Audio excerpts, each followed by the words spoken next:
स्वागत है दोस्तों आपका हमारे चैनल फ्यूजन में।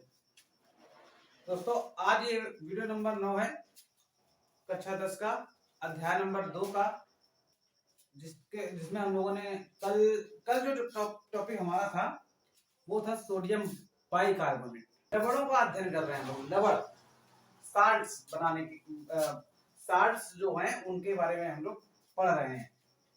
जितने भी हमारे लवण हैं उनके बारे में जो हमारे सिलेबस में है, जितने भी का मतलब तो बहुत सारे हैं, लेकिन जो हमारे सिलेबस में हैं उनको हम लोग एक एक करके डिस्कस कर रहे हैं। जिसमें से हम लोगों ने कल पढ़ भी लिया था सोडियम कार्बोनेट, सोडियम बाइकार्बोनेट। तो उसमें हम लोगों ने उसके भौतिक गुण, रासायनिक गुण और उसके उपयोग और प्रयोगशाला विधि, जो कि बहुत ही इंपॉर्टेंट टॉपिक था। अगर आपने वो वीडियो नहीं देखी है तो प्लीज वो वीडियो देखिए। उस वीडियो का लिंक मैं आपको इस वीडियो के नीचे दे दूंगा, जाके आप देख सकते हैं। आज हमारा जो दूसरा साल्ट है उसके बारे में डिस्कस करते हैं। आज जो हम लोग पढ़ेंगे वो है सोडियम कार्बोनेट। अभी तक कल हम लोगों ने सोडियम बाइकार्बोनेट पढ़ा था, NaCO3। आइए अध्ययन करते हैं हम लोग सोडियम कार्बोनेट का। देखिए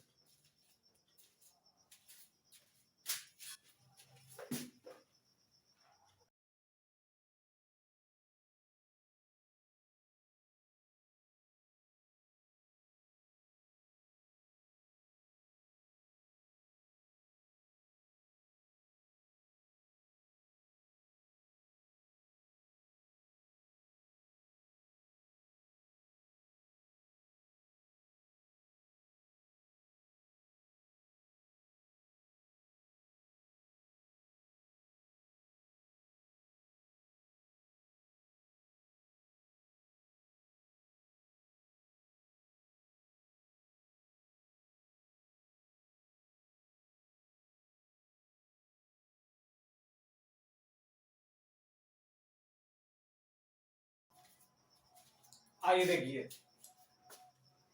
हाँ तो बात करते हैं सोडियम कार्बोनेट की। तो सोडियम कार्बोनेट का रासायनिक नाम जो होता है वो होता है सोडियम कार्बोनेट, और इसका जो अणु सूत्र है वो है Na2CO3.10H2O,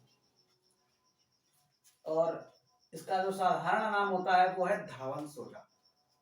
धावन सोडा या धुने वाला सोडा, जो भी बोल सकते हैं। खाने वाला सोडा जो हम लोग कल हम लोगों ने पढ़ा था उसको खाने वाला सोडा बोलते हैं। इसका जो व्यापारिक नाम है, व्यापारिक इंडस्ट्रीज में जो इसका नाम होता है वो होता है धावन सोडा।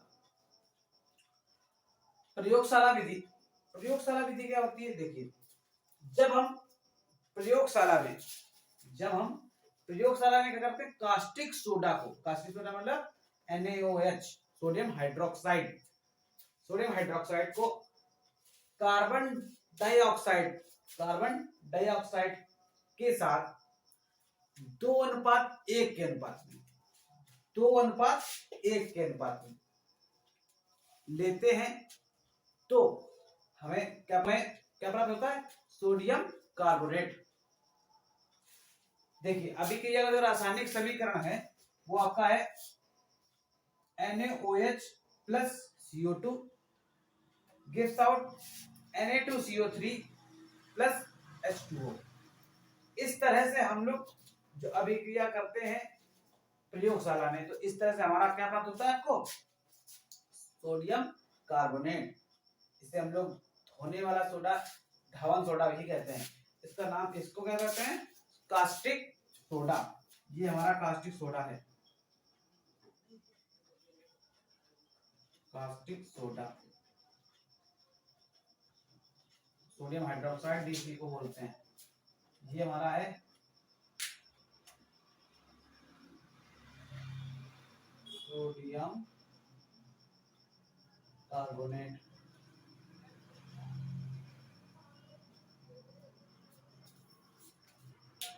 बहुत ही बड़ा टॉपिक है, इसलिए थोड़ा सा वीडियो लंबी हो सकती है। तो हम लोग जल्दी से सारी चीजें फिर से एक बार रिपीट कर लेते हैं। इसका रासायनिक नाम जो है वो सोडियम कार्बोनेट होता है, और इसका जो अणु सूत्र होता है, रासायनिक सूत्र जो है वो है Na2CO3.10H2O। इसको इंडस्ट्रियल नेम जो है, इसका इंडस्ट्रियल नेम है, व्यापारिक नाम है, जो साधारण नाम जिसे हम लोग बोलते हैं वो है हमारा धावन सोडा। प्रयोगशाला जो विधि है, प्रयोगशाला में कैसे बनाया जाता है, तो हम सबसे पहले सोडियम हाइड्रोक्साइड को कार्बन डाइऑक्साइड के साथ में लेकर कितने अनुपात में, 2:1 के अनुपात में, 2:1 के अनुपात में लेंगे तो हमारा क्या बनेगा, सोडियम कार्बोनेट और जल भी बनेगा। तो आप लोग लिखने का जो तरीका है वो इस तरह से रखिएगा जिससे आपको ज्यादा से ज्यादा नंबर मिल सके। आप अगर इस तरह से लिखते हैं, आपका प्रेजेंटेशन जो होता है वो बहुत मायने रखता है। अगर आप पढ़ने में अच्छे हैं, इसका मतलब ये नहीं कि आप नंबर सबसे ज्यादा ले आएंगे, आपको लिखने का भी ढंग होना चाहिए। अगर आप इस तरह से लिखते हैं, कोई किसी भी एग्जाम में, किसी भी परीक्षा में, अगर आप कभी आप इंटरमीडिएट में हाई स्कूल का एग्जाम देने जा रहे हैं, तो आप लोग लिखने के तरीके पे ध्यान दीजिए, किस तरह से लिखा जाता है। यहाँ पे ये हाईलाइट हो रहा है, ये हाईलाइट हो रहा है और ये हाईलाइट हो रहा है। बस एग्जामिनर इतना ही देखता है कि बच्चे ने कितना इंपॉर्टेंट लिखा हुआ है। उसने फटाफट से ये देखा और नंबर आपको दे देगा, पूरा पढ़ने की जरूरत नहीं पड़ेगी।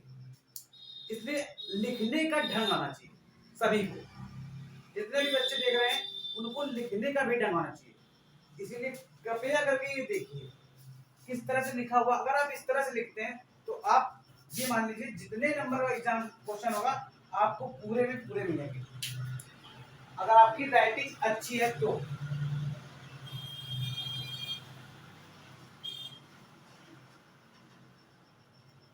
ये थोड़ा सा लाइन टेढ़ी है, लेकिन आप स्केल से खींचेंगे तो आपकी लाइनें सीधी ही होंगी। तो ये थी हमारी क्या, प्रयोगशाला विधि और उसका रासायनिक समीकरण। आइए देखते हैं इसके भौतिक गुण और उपयोग।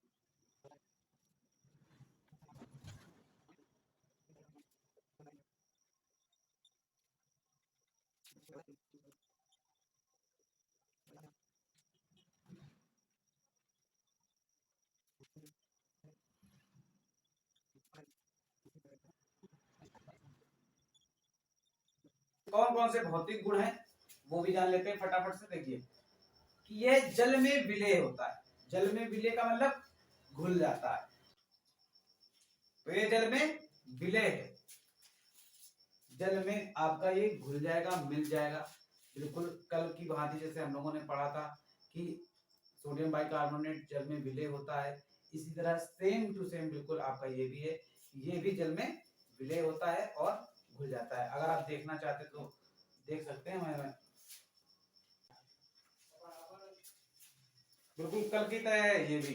देखिए ये जो सोल्यूशन ये है आपका पाउडर है, ये बिल्कुल सोडियम कार्बोनेट है और आप देख रहे होंगे बिल्कुल कल की तरह है, बिल्कुल ये भी है। ये तुम्हारा सोडियम कार्बोनेट है, देख लीजिए व्हाइट कलर का बिल्कुल पाउडर है। जैसे कि हम लोग लिख भी चुके हैं कि ये कैसा होता है, जल में विलय होता है। जल में विलय करके देखते हैं, तो पानी में डाल के देखते हैं। ये हमारा नॉर्मल पानी है जो हम लोग घरों में पी रहे हैं, पीते हैं, वही पानी है। अब इसमें हम लोग इसको मिलाते हैं।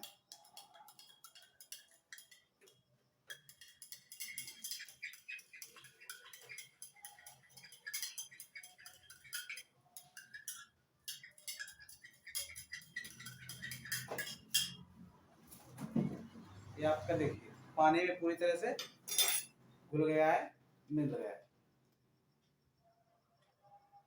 ये देखिए इस तरह से, बस जल में विलय का मतलब है जल में घुलने वाली कोई चीज।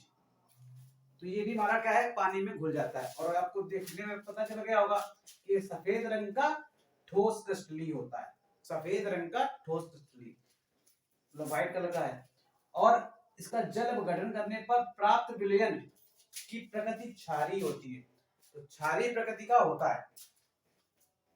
जब इसका हम लोग जो ये पानी हम लोगों ने मिलाया है, अब ये पानी जो बन गया है, ये वाटर कैसा हो गया पानी, आपका क्षारीय है, ये आपका क्षारीय पानी।